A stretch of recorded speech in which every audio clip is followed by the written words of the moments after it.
Visit visa प्रकरणले प्रतिपक्ष दलहरूले गरेको अवरोधको कारण संसद बैठक सुचारू हुन सकेको छैन।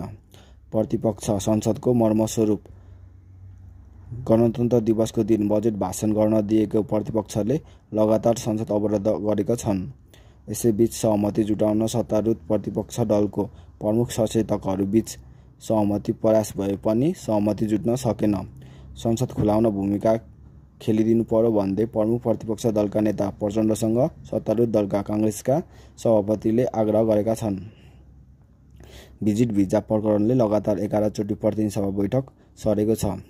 सदन खुलाउन कांग्रेसको मध्यमार्गी प्रस्तावमा माओवादी र यस सहमत राष्ट्रपालले भन्यो हुँदैन।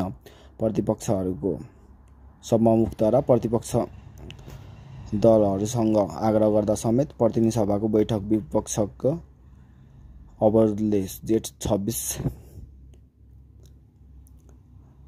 दिनको 2 बजे बस्ने गरी बैठक स्थगित गरे।